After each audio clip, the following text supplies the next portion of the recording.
नमस्कार दोस्तों, फिर से स्वागत है आपका आपके ही चैनल आपके ही यूट्यूब परिवार में।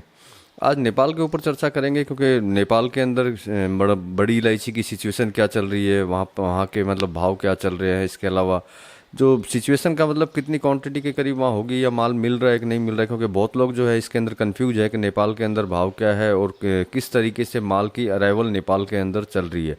ये चीज़ें जानने के लिए मेरे पास कॉल भी बहुत आते हैं, तो चलिए इसके ऊपर चर्चा करेंगे दोस्तों और आपको बताएंगे कि नेपाल की सिचुएशन प्रेजेंट टाइम में क्या चल रही है और उससे बाज़ारों के अंदर क्या असर आ सकता है।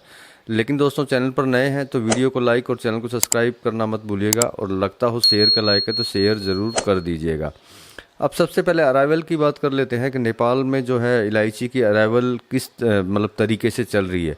तो देखिए, सबसे बड़ी चीज़ ये बोल देता हूँ बड़ी इलायची के लिए कि नेपाल के अंदर जो है ना के बराबर जो है इलायची बची हुई है। ऐसा नहीं है कि नेपाल में कोई ह्यूज क्वांटिटी मतलब बहुत कोई बड़ी क्वांटिटी उसके अंदर नहीं है।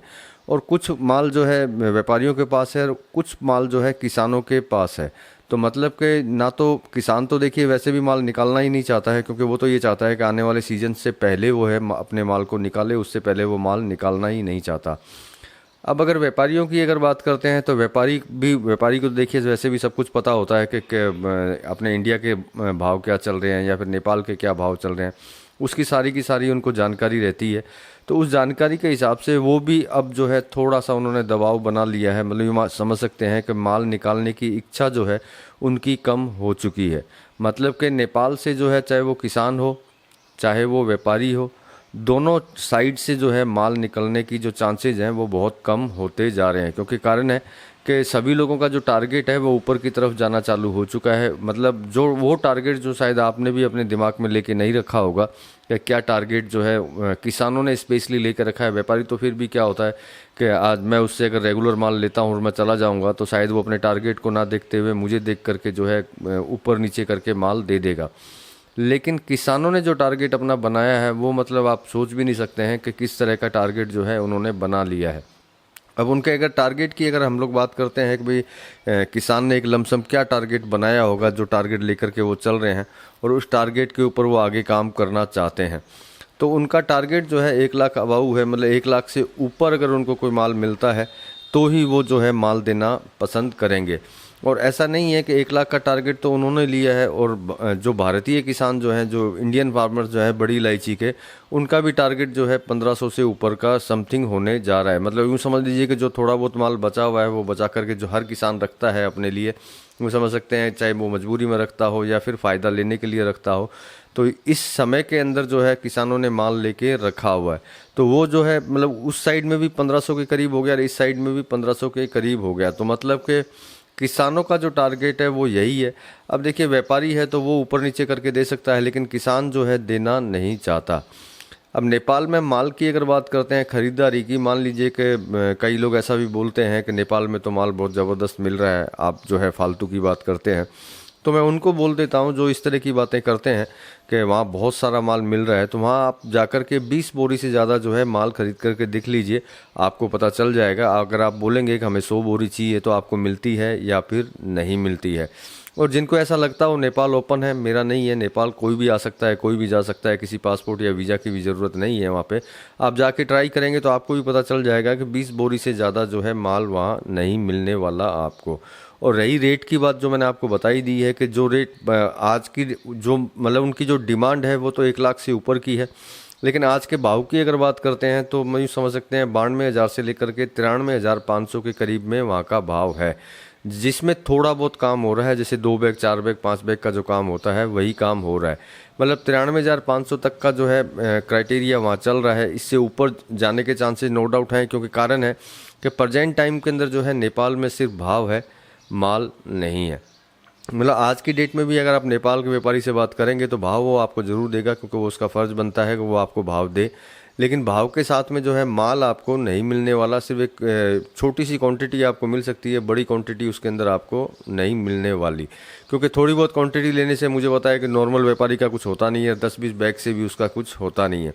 अब इन चीज़ों को लेकर के अगर चलते हैं तो आगे का भविष्य आपको खुद को समझ में आ ही जाता है कि किस तरह का भविष्य है। क्योंकि नेपाल जब इतनी ज़बरदस्त तेज़ी में चल रहा है और तेज़ी में ही चलना चाहता है, अब करेक्शन की भी बात करते हैं तो प्रेजेंट टाइम में ऐसा कुछ दिखाई नहीं देता है कि जिससे कि कोई करेक्शन आने के चांसेस लगते हों, लेकिन फिर भी अगर आपको समझ में आता है तब तो ठीक है, नहीं तो आप सीधी सी बात है, स्क्रीन पे नंबर दिखाई दे रहे हैं, आप व्हाट्सअप कर दीजिएगा, आपको पता चल जाएगा कि मेरे से पर्सनल एडवाइस लेकर के इन चीज़ों के बारे में आगे गहराई तक अगर आप जानना चाहते हैं तो आपको मैं वो गहराई तक की जानकारी जो है वो आप तक पहुंचा दूंगा, मतलब कि आपको दे दूंगा, पर्सनल एडवाइस आपको मिल जाएगी, साथ में आप ग्रुप से भी उसके अंदर जुड़ जाएंगे।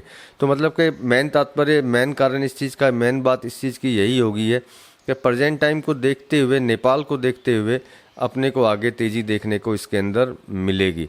लेकिन फिर भी जो है, मैंने करेक्शन की बात बोली है, हर चीज़ के अंदर करेक्शन को हमेशा साथ में लेकर के चलिएगा। नो डाउट तेज़ी है, उसमें कोई दो राय नहीं है, लेकिन तेज़ी के साथ में भी करेक्शन को साथ में लेकर के चलेंगे तो शायद आपको कोई तकलीफ़ नहीं होगी।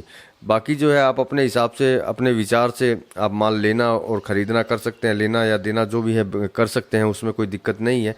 लेकिन फिर भी अगर स्पेशल एडवाइस चाहिए हो तो मैं आपके लिए बैठा हूँ, आपकी सेवा के लिए। आप जब भी चाहें व्हाट्सअप कीजिए, व्हाट्सअप के अंदर जो है आपको डिटेल्स मिल जाएगी किस तरीके से आप जो है मेरे से जुड़ सकते हैं। तो ये आज की खबर थी, सिर्फ नेपाल के लिए ही मैंने ये वीडियो बनाया था, क्योंकि नेपाल के लिए कुछ ज़्यादा क्वेश्चन आने लग गए थे मेरे पास में कि नेपाल की क्या सिचुएशन चल रही है और नेपाल में क्या भाव तक जो है माल मिल रहा है, या फिर नेपाल में माल है भी कि नहीं है। तो देखिए, माल तो थोड़ा बहुत है, ऐसा नहीं है कि माल सारा का सारा ख़त्म हो चुका है, लेकिन ना के बराबर बोल सकते हैं, क्योंकि वो पूरा माल भी अगर भारत में आ जाता है तो कोई लंबा चौड़ा उसके ऊपर असर नहीं आने वाला। मतलब ऐसा नहीं है कि मान लीजिए कि वहाँ किसान भी अपना अगर माल बेच देता है और व्यापारीगण भी अगर अपना माल बेच देते हैं तो कोई बहुत बड़ा भूचाल जो है इसके अंदर नहीं आने वाला। अब सबसे बड़ी बात, आज ही दिन के अंदर, आज ही का वीडियो आप देख रहे हैं, आज ही दिन में जैसे कि मेरे पास बहुत सारे मतलब फ़ोन आए मेरे पास में कि वहाँ बारिश बहुत ज़्यादा हो रही है। तो देखिए, मैं आपको एक चीज़ स्पष्ट बोल देता हूँ जो आपको अच्छी तरह समझ लेनी चाहिए बहुत ज़्यादा गहराई से, क्योंकि आप अगर एक फसल के लिए और बारिश के लिए अगर आप बोलते हैं मेरे को बारिश हो चुकी है, क्या फसल ज़्यादा हो जाएगी क्या, तो देखिए इसके ऊपर मैंने पहले 50 वीडियो बनाए हैं और मैंने आपको बताया है कि मरा हुआ पौधा कभी ज़िंदा नहीं हो सकता है। जो ये अभी प्रेजेंट टाइम में बारिश हो रही है, जो पौधे हैं उनको एक राहत मिली हुई है, वो अभी ज़िंदा है। मतलब कि जो अभी भी अगर बारिश होगी तो उन पौधों को सिर्फ राहत मिलेगी, उनको जान मिलती रहेगी, वो ज़िंदा रह जाएंगे, बस इतना ही होगा। ऐसा नहीं है कि बारिश होने से जो है फसल बहुत ज़्यादा हो जाएगी और कई गुना क्वांटिटी बढ़ जाएगी, ऐसा इसके अंदर कुछ भी नहीं होने वाला है। क्योंकि मुझे ऐसा लगता है कि बारिश नेपाल में होती है, टेंशन आप लोगों को हो जाती है, तो इसमें इतनी टेंशन लेने की ज़रूरत नहीं है। अगर वहाँ फसल ज़्यादा होती तो मैं 100% पहले ही आपको बता देता कि वहाँ फसल ज़्यादा है। हाँ, अगर बहुत ज़्यादा तेज़ बारिश होती है तो फसलों को नुकसान होने के चांसेज होते हैं, लेकिन नॉर्मल अगर मौसम ठंडा रहता है, हल्की फुल्की बारिश होती रहती है, तो जो बचे हुए पौधे हैं उनमें जान डलती रहती है और वो ज़िंदा रहेंगे। और टेम्परेचर अगर बढ़ता जाएगा तो उन पौधों को वापस नुकसान होना चालू हो जाएगा, क्योंकि ये आपको भी पता है कि एकदम से एक बारिश हुई, उसके बाद में अगर एक दो हफ्ता अगर बारिश नहीं होगी तो वो जो है ज़्यादा टेम्परेचर नीचे से गर्मी छोड़ेगा और उससे पौधे जो हैं ख़राब होने चालू हो जाएंगे। तो प्रेजेंट टाइम की सिचुएशन को देखते हुए मैं इतना ही बोलूँगा कि जो बारिश हो रही है, जो बचे हुए पौधे हैं वही सलामत इसके अंदर रहने वाले हैं, फसल बढ़ने वाली नहीं है। और बाकी मैंने आपको पहले भी बोला था कि थोड़े बहुत अभी फूल आए हैं, ये जब फूल पूरे लग जाएंगे तो मैं आपको कैलकुलेशन भी बता दूंगा कि कितना माल जो है आने वाले सीज़न के अंदर आएगा। वैसे तो सीज़न बहुत टाइम बाकी है, बहुत समय बाकी है अभी, ऐसा नहीं है कि अभी एक आध महीने में या 10-15 दिन में ही आ जाएगा। जैसा ग्वालियर में वगैरह में व्हाट्सएप पे जैसे फसल पैदा कर दी जाती है, वैसे फसल पैदा नहीं होगी, एक समय लगेगा, समय के बाद में ही फसल जो है वो आएगी। और वो कितनी आएगी इसकी भी इन्फॉर्मेशन आपको मिलती रहेगी। और ज़्यादा इन्फॉर्मेशन चाहिए तो वही है, स्क्रीन पे नंबर है, व्हाट्सएप से और मेरे से पर्सनल एडवाइस ले सकते हैं, उससे जुड़ने से आपको सारी डिटेल्स मिलती रहेगी। मिलते हैं दोस्तों अगले वीडियो में अगली जानकारी के साथ में, तब तक के लिए धन्यवाद।